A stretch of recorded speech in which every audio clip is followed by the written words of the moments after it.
Well, everyone, it's time for us to go ahead and compare the iPhone XS Max and the iPhone 14 Pro Max and see which specific phone is the better one for you. Now, if you want to pick up either one of these phones, links will be down in the description. You can get them from there. You can help support the channel at the same time. Now, side by side, you can definitely tell there may be a little bit more similarities than you would probably ever imagine. Now, on the iPhone XS Max, we have a pretty good 6.5-inch Super Retina OLED display, and this was, if you remember, the first time Apple kind of went back to their bigger phones, and this was a massive phone at that time.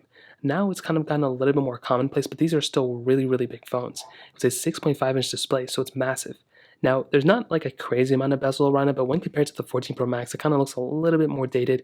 You do have that notch up top, but even now, I still don't think this is a old design. I mean, this phone came out in 2018, and it doesn't really feel like a 2018 phone. Like, it still feels fairly recent. With the XS Max or the 14 Pro Max, it's a little bit of a bigger 6.7-inch Super Retina XDR OLED display. Now, some of the main highlights with this phone, you are getting a ProMotion display. So it's a 120Hz panel, and that is a really good thing about this phone.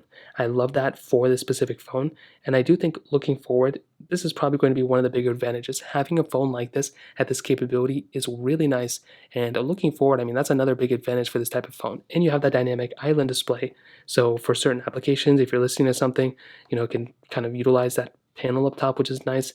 Other than that, though, I mean, I think the ProMotion thing is much bigger than the dynamic island, if I'm being honest.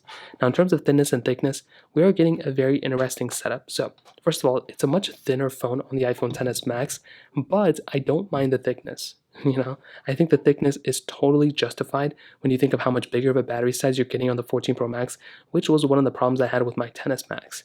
Also, you can kind of see that the camera module sticks out a lot. I have a skin over my XS Max, but man, that camera module is super, super thick on the iPhone 14 Pro Max, which you're also missing that SIM card tray on the iPhone 14 Pro Max, where you're getting it on the XS Max on the other side. So, lightning ports on the bottom of both these, and on the back, very, very interesting setups as well.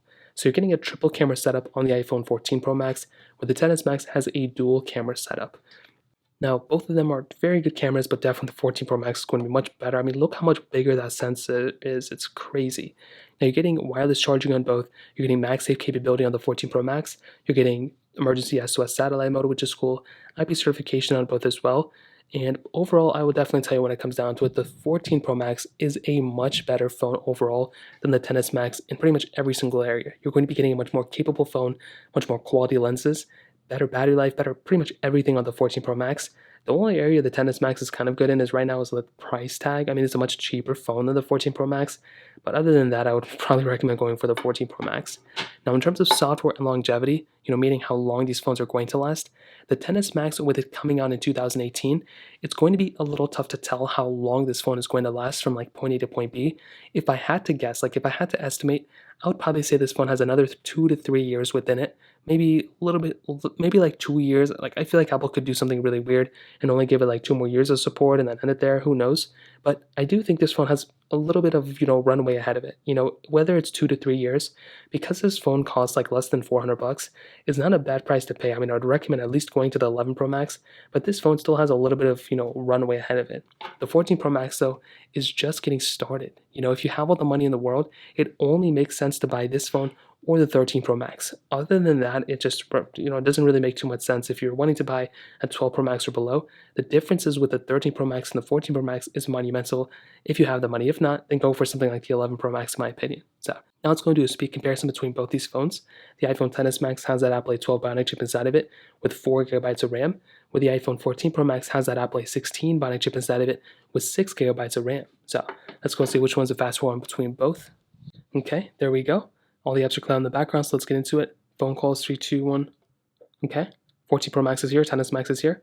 Music, which I don't even have. Let's do their app stores, 3, 2, 1. And they're both on iOS 16, by the way. Okay, 14 Pro Max definitely faster.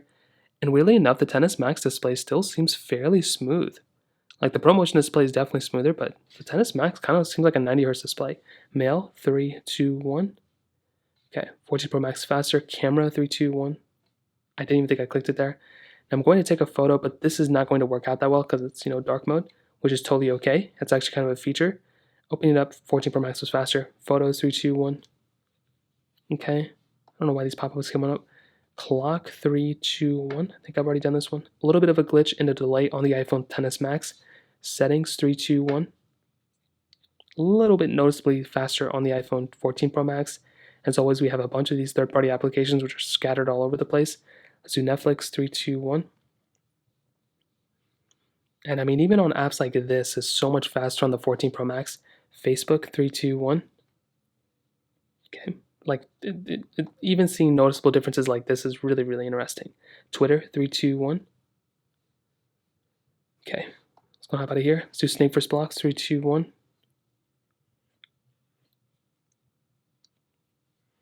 14 Pro Max is faster, followed by the iPhone XS Max a little bit behind.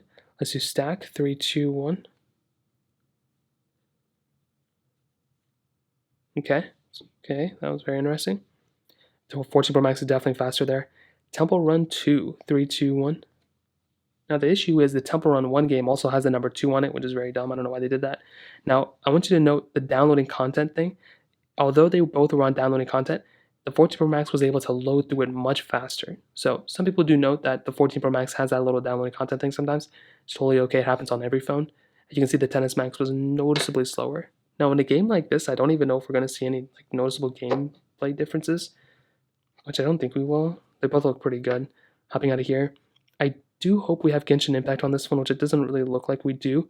But regardless, what I would definitely tell you is, in my opinion, the 14 Pro Max is definitely a far faster phone in pretty much every single area.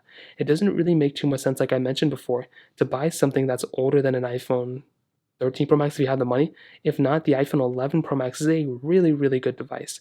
But between these two, you're seeing noticeable differences, and those are going to add up over time. So in terms of the speed, that kind of covers it up there. Now, in terms of the actual camera comparisons, I definitely do think both these phones are really good for their times, but the XS Max definitely feels a little bit more dated.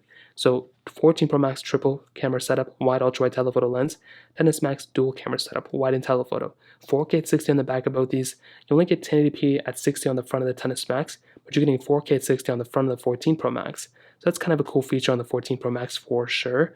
On the XS Max, like I said, if you're using this phone, it's going to be able to do everything you want to do with it for the most part still, even though it is about like a 4-year-old, almost 5-year-old phone next year. It's definitely not an outdated phone by any means, but you are missing things like that ultra-wide sensor. That is like commonplace nowadays. If you don't have an ultra-wide sensor now, it is kind of going to age out your phone a little bit more. That is one of the core features of a lot of devices. And zooming in at 10x is really nice too, but I like the ability of zooming out a little bit more as well. Now you're still getting portrait mode, you're still getting video mode at 4K 60, which is nice. But other than that, you're really kind of stuck with a phone camera that is a little bit dated, but it still has a little bit of a runway out of it. I think for the next year, you're going to be totally fine. In fact, I think for the support of this phone is going to be totally okay. Like this camera quality is not bad. You can still get some really good quality photos and videos, but you're definitely going to be getting a much better camera quality from the 14 Pro Max. It's not even close. This camera pretty much has it all. Much bigger sensors as well. I mean, this thing is a beautiful camera. You have the ability of zooming in and zooming out a lot. So you have 0.5x zoom, but this had 10x zoom on the XS Max. This one has 15x. So it's that much better, 5x more or whatever it is than the XS Max. You're also getting video mode at 4K 60 on the front and the back. You're getting cinematic mode, which is really cool, which is like portrait mode for video. And that's an awesome thing. You're getting a new action mode as well, which is stabilizing the video a little bit more. So this thing is definitely a pretty big upgrade from the XS Max. But as I mentioned, if you're coming from the XS Max, you don't have to go to the 14 Pro Max to get a really big upgrade. Because the XS Max is a fairly old phone now, you can go ahead and get a 13 Pro Max. You know what? I think even going from a XS Max to an iPhone 11 Pro Max is a very big upgrade as well. But with the 14 Pro Max, you're getting the dynamic island display, ProMotion, way better battery life, way better display, way better camera, longer lasting phone. This phone pretty much has it all, better performance. But I think the XS Max is still a decent phone. If you want to keep it for the next year or so and you're not really complaining about it, I think it stacks up fairly well against the 14 Pro Max. It's definitely not beating it in any area besides price tag, but it doesn't seem like a super outdated phone, I would say. I think I was kind of being harsh with it a little bit earlier, but I think it's definitely not a bad performing phone by any means. But the 14 Pro Max is just so much better that I would recommend going here, or the 13 Pro Max. Buy one of those in the used market. But even going from a XS Max to an 11 Pro Max is a pretty big upgrade as well. So in terms of that kind of covers it up there. If you have any other thoughts or questions, please let me know in the comment section below. Hit the like button, that would mean so much, but definitely hit that subscribe button. More importantly than everything else, I love every single one of you guys. Hopefully I'll catch you guys in the next video. Peace out till then.